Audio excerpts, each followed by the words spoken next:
आज उसे किसी ने गिफ्ट में एक डॉल गिफ्ट दी है, लेकिन क्लॉडिया को डॉल की शक्ल जरा कम पसंद आती है और वो डिसअपॉइंट होकर इसे कचरे के डिब्बे में फेंक देती है। रात होने पर हम देखते हैं बड़ा खौफनाक नजारा। सब सोने के बाद डॉल खुद ब खुद चलने लगी और एक चाकू लेकर क्लॉडिया के रूम की तरफ जाने लगी। लेकिन रास्ते में क्लॉडिया के पिता डॉल को देख लेते हैं, जिसके चलते ये उन्हें मार डालती है। इसके बाद डॉल को बाथरूम से नहाने की आवाज आई और ये वहां भी पहुंच गई। यहाँ क्लॉडिया की मां थी, जो डॉल को देख बुरी तरह डर गई और टब से गिरने के चलते उनकी भी मौत हो गई। इसके बाद फाइनली ये डॉल पहुंचती है क्लॉडिया के रूम में। यहाँ कुछ होता इससे पहले सीन शिफ्ट हो जाता है। हमें पता चलता है कि ये एक सपना था, जिसे हिटफेस नाम का एक पुतला देख रहा था, जो सबसे पहले बिल नाम के इस शख्स को मिला और 6 साल से उसी के साथ रहता है। बिल उसे पपेट शोज दिखाने के लिए इस्तेमाल करता है, क्योंकि बिल जानता है कि हिटफेस मूवमेंट करने के साथ साथ बातें भी कर सकता है, और यही वो वजह है कि बिल उसके साथ शोज दिखाकर अच्छी खासी कमाई कर लेता है। वहीं हिटफेस अपने खून खराबे वाले सपनों से काफी परेशान है, क्योंकि असलियत में वो काफी डरपोक है। वो अपने हाथ पर बैठी एक मक्खी तक नहीं मार सकता। उसे अपने बारे में ज्यादा तो नहीं पता, लेकिन वो इतना जरूर जानता है कि उसका जन्म जापान में हुआ है। इसके अलावा खूब सोचने के बाद भी वो नहीं जान पाया कि उसके माँ बाप कौन है। अब सीन शिफ्ट होता है कब्रिस्तान में। यहाँ हम एक सेंटा क्लॉज को देखते हैं, जो एक कब्र के पास खड़े चकी नाम के एक पुतले को घूर रहे थे। सेंटा चकी को देख ही रहा था कि तभी पीछे से चकी की बीवी टिफनी ने उस पर हमला कर दिया और चकी ने आगे आकर सेंटा की जान ले ली। अरे अरे, घबराइए नहीं जनाब, ये घटना भी रियल नहीं है। यहाँ दरअसल एक मूवी की शूटिंग चल रही थी, जो कि किलर डॉल चकी पर आधारित है। सेट पर आई एक रिपोर्टर से हमें पता चलता है कि फिल्म के पिछले पार्ट ब्राइड ऑफ चकी में जो मर्डर्स हुए वो अभी भी अनसॉल्व्ड है और उन्हीं पर ये नई फिल्म बन रही है। इसके बाद हम जेनिफर टिली नाम की एक लेडी को देखते हैं, जो इस फिल्म में टिफनी का रोल कर रही है। फिल्म के पिछले पार्ट्स में भी जेनिफर ने ही टिफनी का रोल अदा किया था। जेनिफर थोड़ी नाखुश थी, क्योंकि उसे कुछ खास रोल नहीं मिल रहे थे। ऐसे में उसकी असिस्टेंट उसे रेडमन नाम के एक फिल्म मेकर के बारे में बताती है और कहती है कि इसे एक हीरोइन की जरूरत है। इस मामले में वो शायद तुम्हारी कुछ मदद कर सकता है। इसके बाद हम देखते हैं कि एक रिपोर्टर चकी और टिफनी का इंटरव्यू ले रहा है, जिसे हिटफेस टीवी पर देख लेता है। साथ ही साथ यहाँ हिटफेस चकी के हाथ पर मेड इन जापान नेम भी देख लेता है, जो ठीक उसके जैसा था। ये देख हिटफेस समझ जाता है कि ये मेरे कुछ तो लगते हैं। अपने पेरेंट्स को ढूंढने की चुल मिटाने हिटफेस फौरन यहाँ से भाग निकला और लगेज में छिपते हुए फिल्म स्टूडियो के मेकअप रूम में पहुंच गया, जहाँ चकी और टिफनी को रखा गया था। इधर जेनिफर अच्छा रोल पाने के लिए रेडमैन के पास ऑडिशन देने पहुंचती है। अब रेडमैन को वो पसंद तो आई, लेकिन किसी और तरह से, यानी जेनिफर को देख जनाब की नीयत खराब हो रही थी। जेनिफर भी ये बात समझ चुकी थी, इसलिए उसने रेडमैन को अपने घर आने का इनविटेशन दिया, क्योंकि उसे किसी भी कीमत पर रेडमैन की फिल्म में अच्छा रोल चाहिए था। वहीं दूसरी तरफ चकी और टिफनी के पास पहुंचा हिटफेस अपनी पॉकेट से हार्ट ऑफ डम्बेला निकालता है और इस पर लिखे कुछ मंत्र पढ़ने लगता है। मंत्र पढ़ने के साथ ही चकी और टिफनी के पुतलों में जान आ जाती है। उनके जिंदा होते ही हिटफेस उन्हें बताता है कि वो दोनों ही उसके पेरेंट्स हैं, लेकिन चकी उसकी बातों पर यकीन करने की बजाय उसकी गंदी शक्ल पर हंसने लगता है। मगर इसके बाद जब हिटफेस ने उन्हें अपने हाथ पर मेड इन जापान का टैटू दिखाया, तो उन्हें यकीन हो गया कि हिटफेस उन्हीं का बेटा है। टिफनी उसे गले लगाती है कि तभी टोनी नाम का एक शख्स अंदर घुस आता है और टिफनी की बैक साइड खोलकर इसके वायर्स ठीक करने की कोशिश करता है, लेकिन इसके अंदर एक जिंदा ऑर्गन देखकर वो बुरी तरह से घबरा जाता है।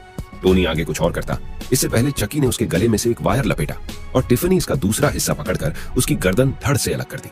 इसके बाद खून में लथपथ टिफनी और चकी एक दूसरे को प्यार भरी नजरों से देखते हैं और किस करने लगते हैं। दोनों रुके ही थे कि तभी उन्होंने देखा कि हिटफेस ने खून खराबे से घबराकर अपनी पेंट में ही पेशाब कर दिया है। लेकिन चकी और टिफनी के मन में इससे भी बड़ी एक शंका थी, और वो शंका ये थी हिटफेस का जेंडर क्या है, वो एक लड़का है या लड़की। दोनों उसके पास जाकर उसकी पेंट उतारते हैं, लेकिन यहाँ वे देखते हैं कि इसकी तो गोटी गायब है, यानी हिटफेस के नीचे कुछ भी नहीं था। ऐसे में टिफनी उसे लड़की मानकर ग्लेंडा नाम देती है और चकी लड़का मानकर ग्लेन नाम देता है। इसी दौरान खुशी से झूमती हुई जेनिफर इस रूम में पहुंचती है।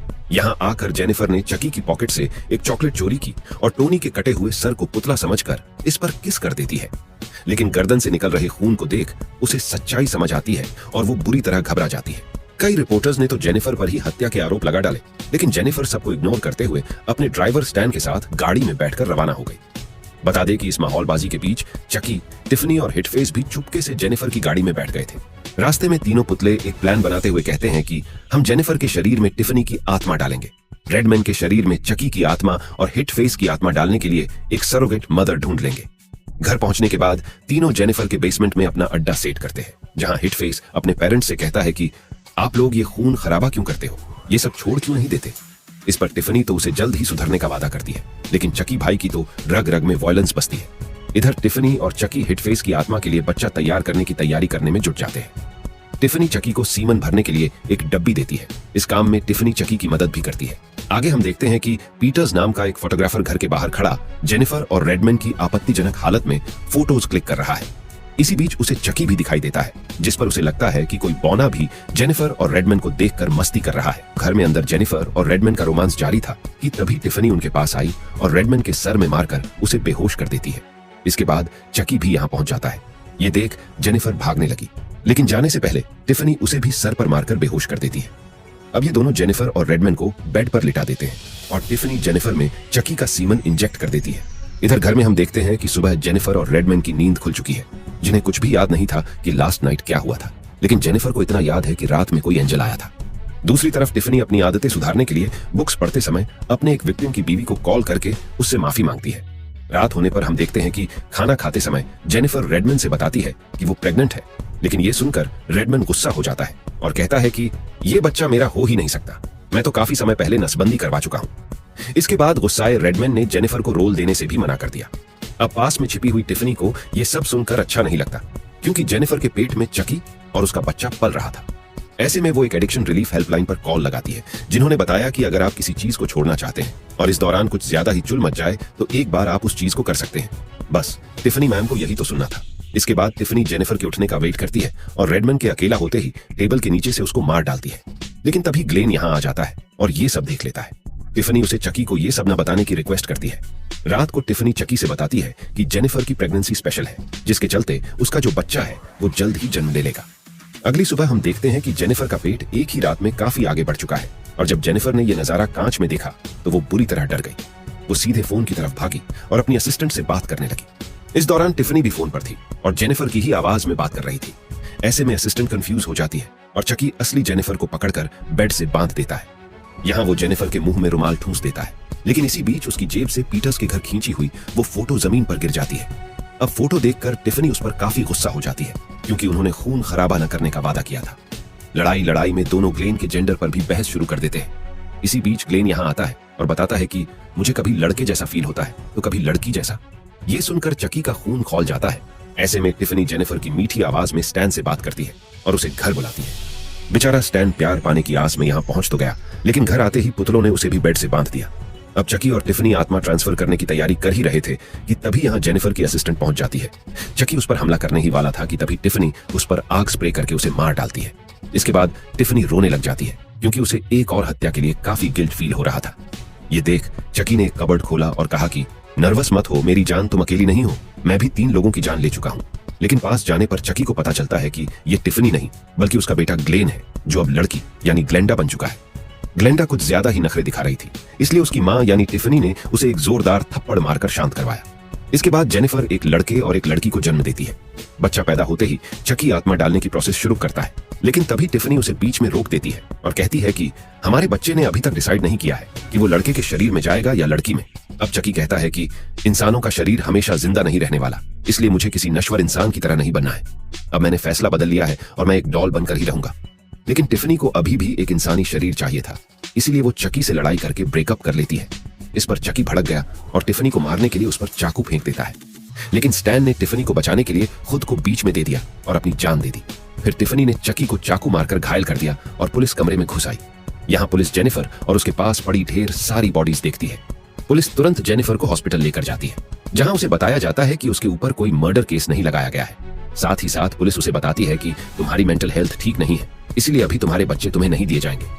कुछ देर बाद जब जेनिफर अकेली थी, इसी बीच चकी भी दरवाजा तोड़कर अंदर घुसने की कोशिश करने लगा। ये देख टिफनी फटाफट जेनिफर में अपनी आत्मा ट्रांसफर करने में जुट जाती है, लेकिन चकी बीच में ही अंदर घुस गया और उसने टिफनी को मार डाला। मरने से पहले टिफनी ग्लेन से कहती है कि तुम वो गलती मत करना जो मैंने की थी। अब टिफनी मरने के बाद ग्लेन को गुस्सा आ गया और वो चकी से फाइट करने लगा। कुछ ही देर में ग्लेन ने चकी को दबोच लिया और पास ही में लेटी हुई जेनिफर ने उसे कुल्हाड़ी दे दी, जिसकी मदद से उसने चकी को मार डाला। इसके बाद जेनिफर बड़े ही प्यार से ग्लेन को संभालती है। हार्ट ऑफ डम्बेला भी अब जेनिफर के ही हाथ में है। इसके बाद कहानी 5 साल फास्ट फॉरवर्ड होती है और हम देखते हैं कि जेनिफर की मेड उससे कहती है कि मैं तुम्हारी बेटी ग्लेंडा से थक चुकी हूँ, वो मुझे बहुत सताती है। तुम्हारा बेटा ग्लेन काफी इनोसेंट है, लेकिन फिर भी ग्लेंडा के पास रहकर मैं ये जॉब नहीं कर सकती। मेड की बात सुनकर जेनिफर गुस्सा हो जाती है और पीट पीट कर मेड की जान ले लेती है। इसके बाद जेनिफर की आंखें ग्रीन होने लगती है। खैर, इसके बाद हम देखते हैं कि ग्लेन के लिए एक गिफ्ट आया है, जिसे खोलने पर उसे पता चलता है कि इसमें एक टॉय का कटा हुआ हाथ है, जो देखने में चकी के हाथ जैसा लग रहा था। डब्बा खुलते ही हाथ ग्लेन की गर्दन पकड़ लेता है और इसी के साथ हो जाती है मूवी की एंडिंग। वैसे बच्चे की अभी तक मौत नहीं हुई है। उसके साथ क्या हुआ ये जानने के लिए कमेंट्स में पार्ट 2 जरूर लिख दीजिएगा। और अधिक जानना चाहते हैं तो बता दें कि इस मूवी का नाम था सीड ऑफ चकी, जो कि चाइल्ड्स प्ले सीरीज का 5th पार्ट था और 2004 में रिलीज किया हुआ। ऐसे ही और जबरदस्त वीडियोस के लिए चैनल को सब्सक्राइब जरूर कर लीजिएगा। धन्यवाद।